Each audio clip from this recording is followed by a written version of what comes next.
यह युवा सुरक्षा परिषद से एक निगरानी की गई प्रसारण है। आपको इसे सुनना ही होगा। अगर आप यह सुन रहे हैं तो या तो आपने हाल ही में किसी स्लीप ओवर में भाग लिया है या आप उसकी योजना बना रहे हैं। हम आपको तुरंत रद्द करने की सलाह देते हैं। पिछले 3 हफ्तों में 27 परिवारों ने रात भर ठहरने के दौरान घटनाओं की रिपोर्ट की है, जिनमें ज्यादातर 8 से 19 साल के बच्चे शामिल थे।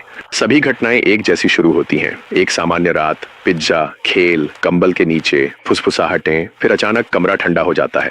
जमने वाली ठंड नहीं, बस कुछ गलत सा महसूस होता है। हमेशा एक बच्चा सबसे पहले जागता है, लेकिन वह वही नहीं होता जहां वह सोया था। वह अब भी उसी घर में है, लेकिन अब वह घर वैसा नहीं रहा। हमें नहीं पता कैसे, लेकिन घर बदल गया है। दीवारें लंबी हो गई हैं, खिड़कियां गायब हो गई हैं।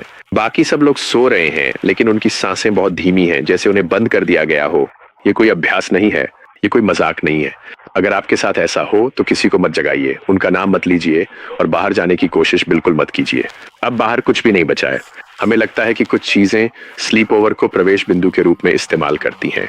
उसे बच्चों का एक साथ एक ही जगह पर एक साथ सोना जरूरी है। सेक्टर 7 में एक माता पिता ने अगले दिन सुरक्षा फुटेज देखी।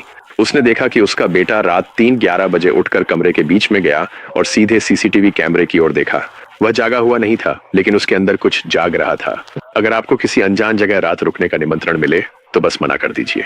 अगर आपने पहले ही हाँ कह दिया है तो बहुत बहुत ध्यान से सुनिए। सोने से पहले कमरे के कोनों को देखिए, स्लीपिंग बैग गिनिए, सुनिश्चित कीजिए कि कोई अतिरिक्त व्यक्ति ना हो। और अगर रात में कोई उठ जाए और आपको देख रहा हो तो उनसे मत पूछिए कि क्या हुआ है। उनका चेहरा यहाँ नहीं होना चाहिए। अगर आप सूरज निकलने तक बच गए तो उस घर में कभी वापस मत जाना, अलविदा कहने के लिए भी नहीं, क्योंकि एक बार घर को आपका नाम पता चल गया तो वह आपको बिना पूछे ही वापस बुला सकता है। हमारी चेतावनी यहीं समाप्त होती है। सुरक्षित सोएं या बिल्कुल न सोएं।